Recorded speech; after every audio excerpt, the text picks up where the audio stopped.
There we go. We are officially super. We are feeling officially super now. I knew it was going to be a little bit jumpier, but when I picked it up from the dealership, I sent it in on Monday for them to put in a supercharger, and all the guys who were working in the service area were telling me to be fucking careful after they did a test drive and make sure everything was in order. Yeah, going from 400s to like 700s. That's freaky. So there's definitely not going to be a headline, Sam Sulek crashes his car. That would be foolish. But if you have a son, I think people think I have a really young audience. I've seen the analytics. The biggest chunk of viewership, this is also unfortunate news. The 4%ers down to 3.7. You guys got to represent, get some of your girls onto the lifting game or something, because we've dropped. But big, like 40%, 25 to 35. You guys are grown. Obviously, it's a spread, of course. But if you've got a kid, you got a 16-year-old something or other, maybe you're totally balling and you're going to spoil them. Do not get him a crazy ass car. Holy shit.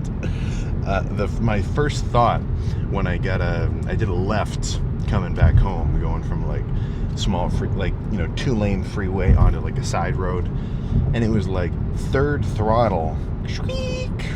I was kind of gonna give it a little bit of a driftish turn, but if I was 16 in something like this, I don't know if I would even be here right now. I'd probably freaking crash this thing. So don't do that. Do not do that. Give him some Camry years first. That'll do the trick. But that's fun. So I've been waiting.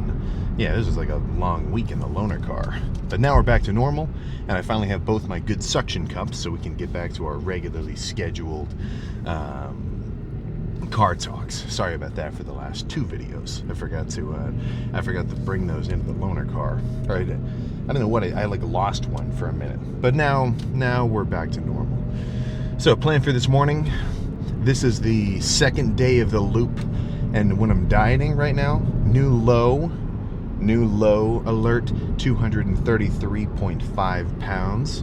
Hell yeah. But while I'm dieting, legs twice a week, I think it's a little too much.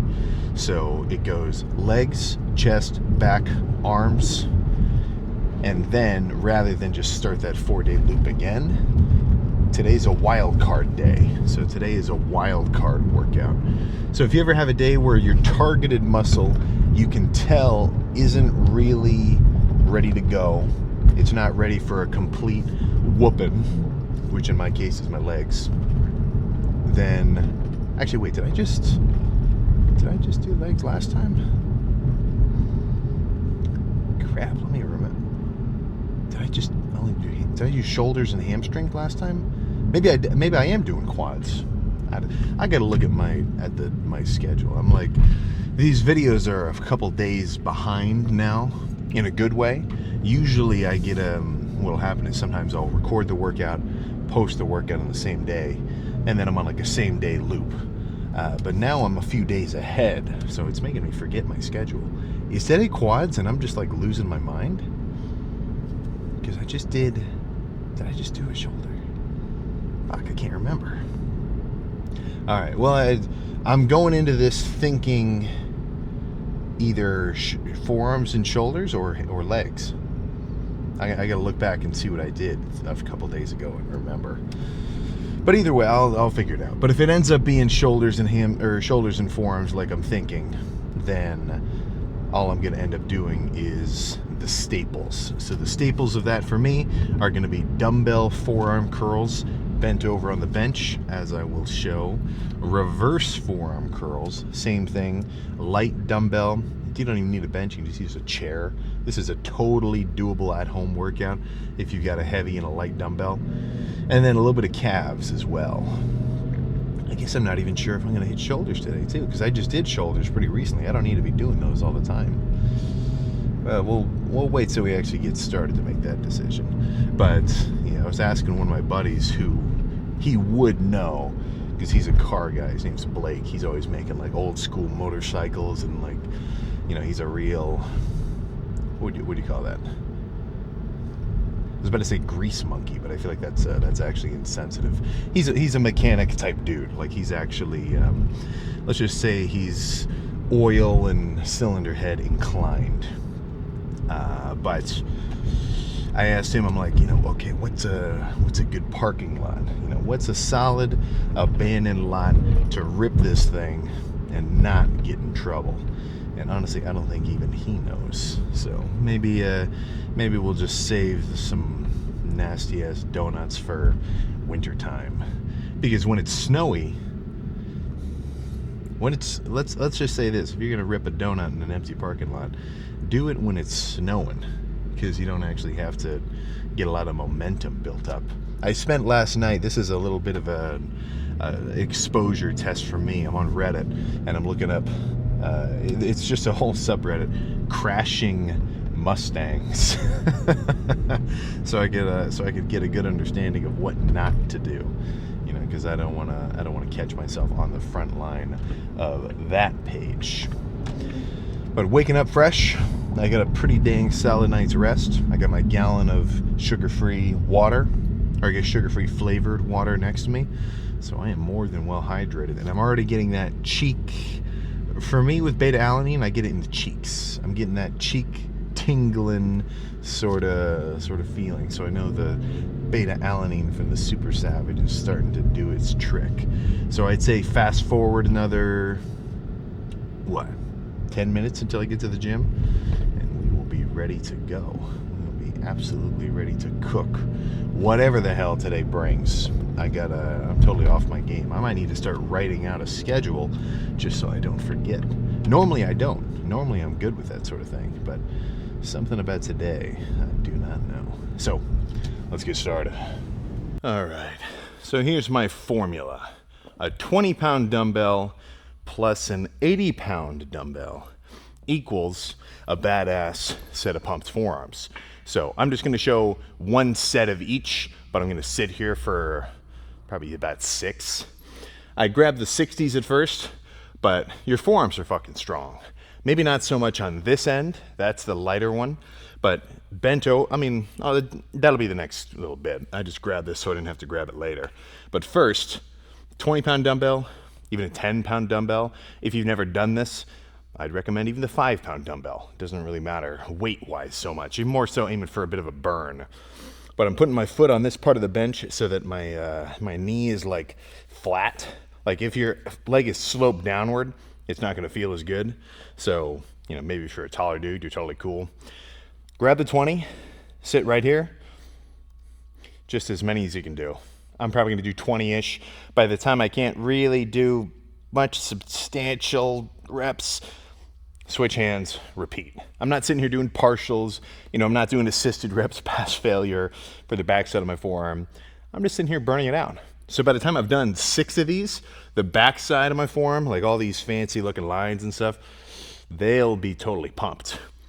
And if I'm gonna do the 2, in one forearm workout, reverse and standard curls, well, I'm gonna start with this side first. For one, it kind of warms me up, but also when I look in the mirror and I wanna see my forearms pumped, I want this bottom side to really be as swollen as possible. This doesn't really add so much. This is more detail rather than like just straight mass. But there's definitely a good bit of meat in there. And apart from the visual effect of having big forearms, I would really recommend some level of forearm training, because this is going to support your wrist and your, let's just say, your stability ability on all sorts of different pressing movements. Incline dumbbell, different, even just regular curls, having you don't want this joint to move. So if you get strong forearms, you're going to be, able to resist any back and forth, whatever. I think guys who have underdeveloped forearms and their grip strength isn't really awesome, they're the ones where, they throw the dumbbells up, they crumple, weight falls all on their freaking face. I mean, we've all seen the videos of the guys going too heavy on bench anyway, and then I can get smushed in half by a 400-pound body slam, right? Not good. Could that be prevented if that guy has really strong forearms? Maybe. I'm not going to say for sure, but maybe. So sit here for 20, and then I'll see you in like, I don't know, 8, maybe 10 minutes or something by the time I finish these 6. But yeah, it'll look a little something like this 6 times in a row.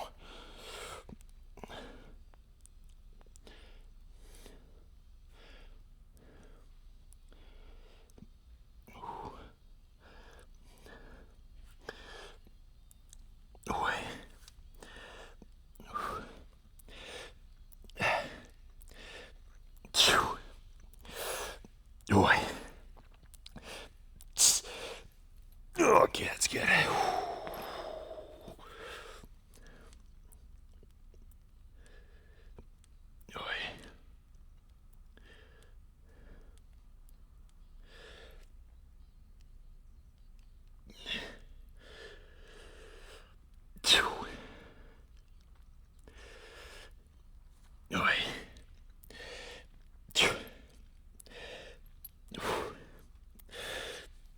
Okay. And now I'll pick a different song and just do that same shit 5 more times. It really doesn't look insane like that. That was not squat level intensity, but even just after 1, this whole section was burning pretty well. So let's cut to 5 sets later and do the real strong part of the forearm. There we go. All right. So when it comes to this style of forearm curl, do not underestimate your strength, but also at the same time, ease into it and don't hurt yourself, right? If you've never done this before, don't go as heavy as you've ever freaking gone, right? Ease into it. You know, maybe just do a normal weight and get the gist. But 80s, I'm going to start with my left side because I think my left forearm's a little smaller than the right one. And I'm just going to do really as many as I fucking can. You know, same deal with the reverse curls. Until I can't really get a substantial rep, grab it, pick it up, switch hands, repeat. So same deal, we'll just clip the 1. But I'm going to finish with cable forearm curl. So this portion of forearms will have 2 movements. I'll probably do at least 4 or something here. We'll see.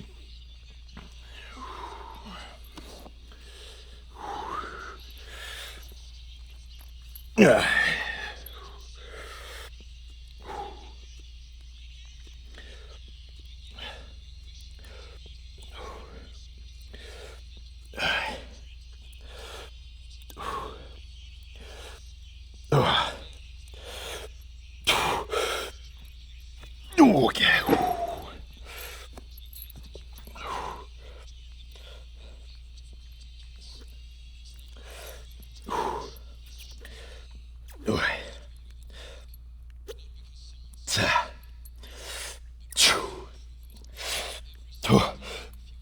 Okay. Yeah, 3-ish more of those. And if you don't have calluses, these will do it for you. Just the rotating of the metal or of the weight of the dumbbell is gonna like really take some grip onto your skin. So if you want to fast track some calluses, I'd say spam these. But I'll see you in a second for the forearm finisher. There we go. So 5 sets of those dumbbells is now leaving me pretty pumped and significantly weak in the forearm. So let's see, what does 70 feel like? All right, let's do 80. So those heavy curls were like a compound, just heavy movement. This is a little lighter with more importance on the squeeze, is how I'm imagining it. All right.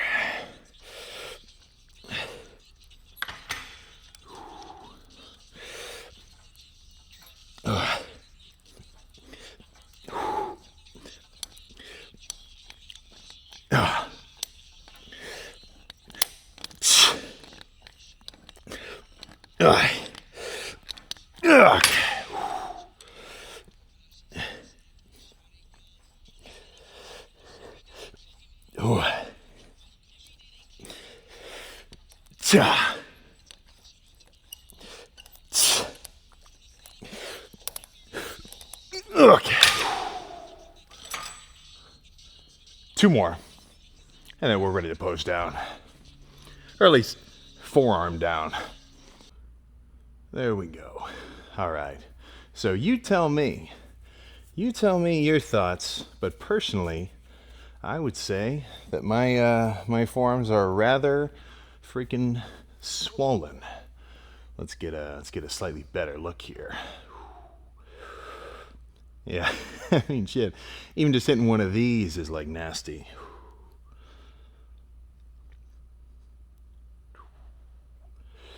So that's what I'm talking about. All this, like, just, I mean, it's just bricks. Like, it doesn't even look like a normal, just, like, this ratio is bananas. Or this, not ratio, but this angle. Like, what is this angle, do you think? It's not 30 degrees. What? It's okay. So 1, 2, 3. Yeah. It's probably 20. 20-degree angle of flat forearm to top forearm. That's substantial. That is freaking substantial. So let's try to do a little bit of a breath hold and really pop them out.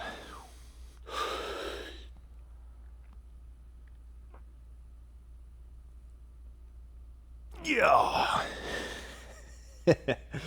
Oh my gosh. Yeah, so that's what I'm talking about. And for those who are going to say, this take doesn't really come up a lot anymore. I think we kind of get the gist. But you're definitely not going to really stimulate your forearms purely from your back training. Like, I don't think that my forearms would be as big as they are right now if all I counted on for forearms was back without straps and, curls without straps and whatever else. I just don't see it. And it's kind of how I approach all muscle groups. I don't want to work them passively, right? We're not trying to work our chest or our triceps passively from a chest day. We're hitting them directly, right? I need to directly induce a stimulus to get this shit to grow and change. So by doing direct forearm work, well, I feel like that's kind of, what I'm doing. Actually working and stimulating all these different fibers and everything else, and just really making you look freaking cool. So one angle that I really like about this, or about doing the back of your forearms, and maybe this just counts as like a motivator if you've never really noticed this before, but somebody who's got developed forearms, not just like, the brachioradialis part, but their forearms as a whole are developed. When they hold a weight, like I'm flexing my tricep a little, but I'm not doing anything with my forearm other than just holding this thing. And it's just like, look, it's just a bundle of freaking cables. That's how they talk about Hyujiro Hanma in the freaking manga. But it's just like, it just makes you look freaking sweet. Every time you pick something up or, you catch yourself in the mirror, you just see all this craziness going on. So don't neglect your forearms. And I wouldn't expect forearms to get neglected that much anyway, because they're so out and like in your face. Like, shouldn't forearms be getting hit all the time? They're probably the muscle group that gets seen the most when you're out in the world. Long sleeve shirt or short sleeve shirt, well, shit, man, your forearms are out. The only problem is it does make some long sleeve shirt hunting a little trickier. Because I've got long sleeve shirts that fit my torso, but as I get my sleeve into it, it's like, it might be a little baggy in the arm, but the forearm section is like a compression. Yeah, kind of sucks. So the bigger you get, you'll notice your wardrobe will start to dwindle, and you'll have to throw out the OG whatever shirt that used to be extremely oversized as a big ass pump cover will just become, let's just say a memory. Will just become extra nostalgic. But yeah, just a little forearm day. I did do legs my last loop. I knew I did. Well, I guess I thought I did. I just couldn't remember for freaking sure. But yeah, forearms, I didn't want to do a full-on rest day, so you can always hit forearms, dude. I'd say if you're thinking rest day, but you still want to get it, come in and do this. Do this 3 movement forearm workout. 6 of these, 5 of these, and 3 of these. And you'll, if you've never had a real forearm pump before, you'll be surprised. Like, it's to the point where I'm not, like, I can tell my range of motion and dexterity is not as good right now, because this is all the freaking muscles that even control your hand. So to have them pumped up and swollen, it's just like it makes it hard for me to even open my fingers all the way and like pull my hands back. Like, there's so much tension in here that's been built up. If you know somebody who's a rock climber, that's probably one of the only activities outside of the gym where a pump is a well-known phenomenon. Because what happens is these guys, they're sitting around, they're doing like a 3-finger crimp or, whatever. And your forearms are, at least from what I have, understand, for rock climbing, you're your strongest when you're not pumped. So you can only climb for so long and grab on all this shit for so long and pinch and squeeze for so long before your forearms get freaking pumped. And then these guys have to take a break. Like, they literally can't even go up the same like level difficulty route that they could when they were fresh, because their forearms are now so full of blood from all that, like, just, whatever holding and everything, that it throws off their game entirely. So that's probably one of the only people who enjoy the pump other than a regular ass lifter. Well, actually, shit, they don't even enjoy the pump. For them, they don't want it. It's funny. But I'm going to jump on the bike, hit 45 minutes of cardio, and that will be freaking all. So I'll see you tomorrow for chest. See you tomorrow for a nasty ass chest day. Hell yeah. Actually, I'll see you in the car. What am I saying?